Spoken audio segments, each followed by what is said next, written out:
Hello ವಿದ್ಯಾರ್ಥಿಗಳೇ, ಈ ಒಂದು ವಿಡಿಯೋದಲ್ಲಿ ನಾವು ನಿಮ್ಮ BCom ಫೋರ್ತ್ ಸೆಮಿಸ್ಟರ್ ಅಥವಾ BBA ಫೋರ್ತ್ ಸೆಮಿಸ್ಟರ್ನ ಕನ್ನಡ ವಿಷಯದಲ್ಲಿ ಬರುವಂತಹ ಎರಡನೇ ಘಟಕ, ಸೊ ಅದರಲ್ಲಿ ಬರುವಂತಹ 2 ಅಂಕದ ಪ್ರಮುಖ ಪ್ರಶ್ನೋತ್ತರಗಳನ್ನು ನಾವು ಡಿಸ್ಕಷನ್ ಮಾಡ್ತಾ ಇದ್ದೀವಿ.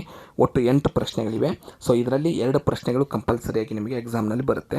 ಆದ್ದರಿಂದ ಈ ಎರಡನೇ ಘಟಕದಲ್ಲಿ ಬರುವಂಥ 2 ಅಂಕದ ಪ್ರಶ್ನೋತ್ತರಗಳನ್ನ ನಾವು ಇಲ್ಲಿ ನೋಡೋಣ. ಸೊ ಇದಕ್ಕೆ ಸಂಬಂಧಪಟ್ಟಂತೆ ಅಕ್ಯುರೇಟ್ ಕ್ವಶನ್ಸ್ಗಳು, PDF ಮತ್ತು ಎಕ್ಸಾಮ್ಗೆ ಯಾವ ಕ್ವಶನ್ಸ್ನ ನೀವು ಓದ್ಕೋಬೇಕು, ಶಾರ್ಟ್ಕಟ್ಟಾಗಿ ಯಾವ ರೀತಿ ಓದಬೇಕು, ಎಲ್ಲ ವಿಷಯಗಳ ನೋಟ್ಸ್ ಬೇಕಂದರೆ ಕೆಳಗಡೆ ಡಿಸ್ಕ್ರಿಪ್ಷನಲ್ಲಿ ನಮ್ಮ ಆ್ಯಪ್ ಲಿಂಕ್ನ ಕೊಟ್ಟಿರ್ತೇವೆ. ಸೊ ಆ್ಯಪ್ನ ಡೌನ್ಲೋಡ್ ಮಾಡಿಕೊಂಡು ನೀವು ತರಗತಿಯನ್ನು ಜಾಯ್ನ್ ಆಗ್ಬೋದು.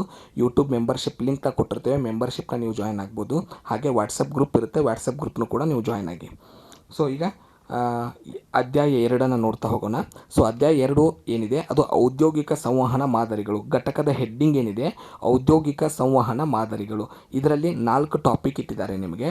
ಸೊ ಆ 4 ಟಾಪಿಕ್ ಯಾವುದಂದರೆ ಬ್ಯಾಂಕ್ ವ್ಯವಹಾರ ಪತ್ರ, ವಿಮೆ ವ್ಯವಹಾರ ಪತ್ರ, ಮತ್ತು ಸಂಕ್ಷಿಪ್ತ ಲೇಖನ ಹಾಗೂ ಪ್ರಬಂಧ. ಈ 4 ಮೇಲೆ ಇರುವಂಥ 2 ಮಾರ್ಕ್ಸ್ ಏನಿದೆ 8 ಪ್ರಶ್ನೆಗಳು ಬರುತ್ತೆ. ಸೊ ಆ 8 ಪ್ರಶ್ನೆಗಳನ್ನ ನಾವು ಡಿಸ್ಕಷನ್ ಮಾಡ್ತಾ ಹೋಗೋಣ. ಮೊದಲನೇದು ಬ್ಯಾಂಕ್ ಪತ್ರ ವ್ಯವಹಾರ ಎಂದರೇನು?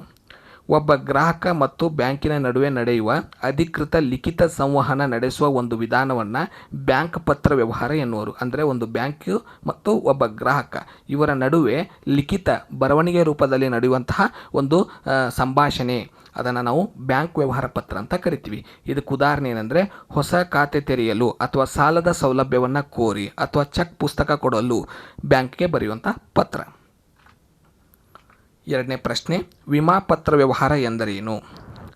ವಿಮಾದಾರ ಅಂದರೆ ಗ್ರಾಹಕ, ವಿಮಾ ಕಂಪನಿಯ ನಡುವೆ ನಡೆಯುವ ಪತ್ರ ವ್ಯವಹಾರವನ್ನು ವಿಮಾ ಪತ್ರ ವ್ಯವಹಾರ ಎನ್ನುವರು. ಅಂದ್ರೇನು? ಇನ್ಶೂರೆನ್ಸ್ ಕಂಪನಿ ಮತ್ತು ಇನ್ಶೂರೆನ್ಸ್ ಮಾಡಿಸಿರುವಂಥ ಗ್ರಾಹಕ ಇವರ ಮಧ್ಯೆ ನಡೆಯುವಂಥ ವ್ಯವಹಾರ ಪತ್ರವನ್ನು ನಾವು ವಿಮಾ ಪತ್ರ ವ್ಯವಹಾರ ಅಂತ ಕರಿತೀವಿ.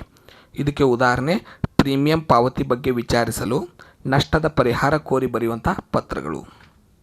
ಮೂರನೇ ಪ್ರಶ್ನೆ, ಜೀವ ವಿಮೆ ಎಂದರೇನು? ಒಬ್ಬ ವ್ಯಕ್ತಿಯ ಜೀವಕ್ಕೆ ರಕ್ಷಣೆ ನೀಡುವ ವಿಮೆಯನ್ನು ಜೀವ ವಿಮೆ ಎನ್ನುತ್ತಾರೆ. ವ್ಯಕ್ತಿ ಮರಣ ಹೊಂದಿದಾಗ ಅಥವಾ ಪಾಲಿಸಿಯ ಅವಧಿ ಮುಗಿದಾಗ ವಿಮಾದಾರನಿಗೆ ಅಥವಾ ಅವರ ಕುಟುಂಬಕ್ಕೆ ಒಪ್ಪಂದದ ಪ್ರಕಾರ ಹಣವನ್ನು ನೀಡಲಾಗುತ್ತದೆ. ಜೀವ ವಿಮೆ ಅಂದರೆ ಒಬ್ಬ ವ್ಯಕ್ತಿ ತನ್ನ ಜೀವದ ಮೇಲೆ, ತನ್ನ ಪ್ರಾಣದ ಮೇಲೆ, ತನ್ನ ಬದುಕಿನ ಮೇಲೆ ಮಾಡಿಸುವಂಥ ವಿಮೆ.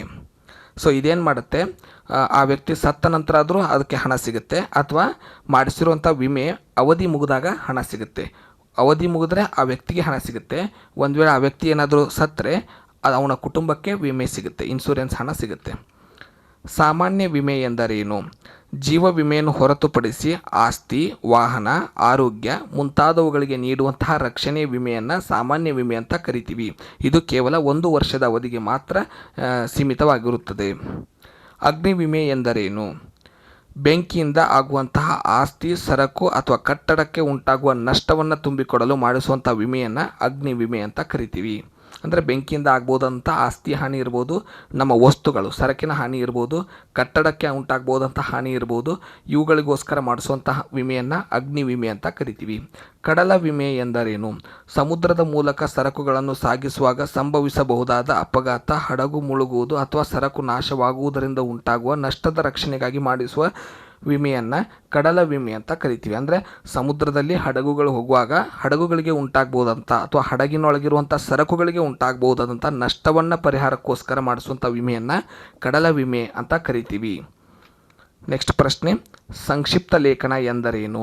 ಒಂದು ಸುದೀರ್ಘವಾದಂತಹ ಲೇಖನವನ್ನು ಅಥವಾ ಪ್ಯಾರಾಗ್ರಾಫನ್ನು ಮುಖ್ಯ ಸಾರಾಂಶ ಅದರ ಮೂಲ ಅರ್ಥ ಕೆಡದಂತೆ ಅತ್ಯಂತ ಕಡಿಮೆ ಪದಗಳಲ್ಲಿ ಬರೆಯುವುದನ್ನು ಸಂಕ್ಷಿಪ್ತ ಲೇಖನ ಅಂತ ಕರಿತೀವಿ.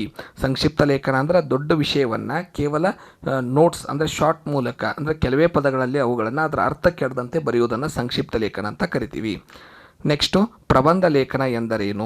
ಒಂದು ನಿರ್ದಿಷ್ಟ ವಿಷಯದ ಬಗ್ಗೆ ಆಲೋಚನೆಗಳು, ಮಾಹಿತಿ ಮತ್ತು ವಿಶ್ಲೇಷಣೆ ಕ್ರಮಬದ್ಧವಾಗಿ ಪೀಠಿಕೆ, ಉಪಸಂಹಾರದೊಂದಿಗೆ ವಿವರವಾಗಿ ಬರೆಯುವ ಸಾಹಿತ್ಯದ ರೂಪವನ್ನು ಪ್ರಬಂಧ ಲೇಖನ ಅಂತ ಕರಿತೀವಿ.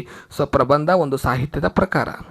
ಈ ಪ್ರಬಂಧ ಲೇಖನದಲ್ಲಿ ಏನಿರುತ್ತೆ, ನಮಗಿರುವಂತಹ ಆಲೋಚನೆಗಳನ್ನು, ಒಂದು ವಿಷಯದ ಮೇಲೆ ಇರುವಂಥ ಆಲೋಚನೆಗಳನ್ನು ನಾವು ಅದರ ಮಾಹಿತಿಯನ್ನು ಸಂಪೂರ್ಣವಾಗಿ ವಿಶ್ಲೇಷಣೆ ಮತ್ತು ಪೀಠಿಗೆ ಹಾಕಿ ಅದರ ಉಪಸಂಹಾರ ಹಾಕಿ ಬರೆಯುವಂಥ ಒಂದು ಪದ್ಧತಿಗೆ ಪ್ರಬಂಧ ಲೇಖನ ಅಂತ ಕರಿತೀವಿ. ಸೊ ಈ 8 ಪ್ರಶ್ನೆಗಳು ನಿಮಗೆ 2ನೇ ಅಧ್ಯಾಯದಲ್ಲಿ ಬಹುಮುಖ್ಯವಾಗಿರುತ್ತೆ. ಇದರಲ್ಲಿ 2 ಪ್ರಶ್ನೆಗಳು ನಿಮಗೆ ಕಂಪಲ್ಸರಿಯಾಗಿ ಬರುತ್ತೆ. ಸೊ ಇದೇ ರೀತಿಯಾಗಿ ಬೇರೆ ವಿಷಯಗಳಿಗೂ ನೋಟ್ಸ್ ಮತ್ತು ಶಾರ್ಟ್ಕಟ್ ಓದೋ ವಿಧಾನ, ಯಾವ ಪ್ರಶ್ನೆಗಳು ಪೇಪರ್ನಲ್ಲಿ ಬರುತ್ತೆ, ಹೇಗೆ ಓದಬೇಕು, ಇವೆಲ್ಲವುಗಳಿಗೆ ಮಾಹಿತಿಯನ್ನು ನಾವು ಕೆಳಗಡೆ ಡಿಸ್ಕ್ರಿಪ್ಷನಲ್ಲಿ ವಾಟ್ಸಪ್ ಗ್ರೂಪ್ ಗ್ರೂಪ್ ಕೊಟ್ಟಿದ್ದೀವಿ. ವಾಟ್ಸಪ್ ಗ್ರೂಪ್ನ ಜಾಯ್ನ್ ಆಗಿ ಯೂಟ್ಯೂಬ್ನ ಮೆಂಬರ್ಶಿಪ್ ಮತ್ತು ನಮ್ಮ ಆ್ಯಪ್ನ ಡೌನ್ಲೋಡ್ ಮಾಡಿಕೊಂಡು ನೀವು ಮೆಂಬರ್ಶಿಪ್ನ ಜಾಯ್ನ್ ಆದರೆ ಎಲ್ಲ ಸಬ್ಜೆಕ್ಟ್ಗಳಿಗೆ PDF notes, video class, audio class, recorded ಎಲ್ಲ ಸಿಗುತ್ತೆ ನಿಮಗೆ. ಸೊ ಧನ್ಯವಾದಗಳು. ಮುಂದಿನ ವಿಡಿಯೋದಲ್ಲಿ ಮತ್ತೊಂದು ತರಗತಿಯೊಂದಿಗೆ ಸಿಗೋಣ.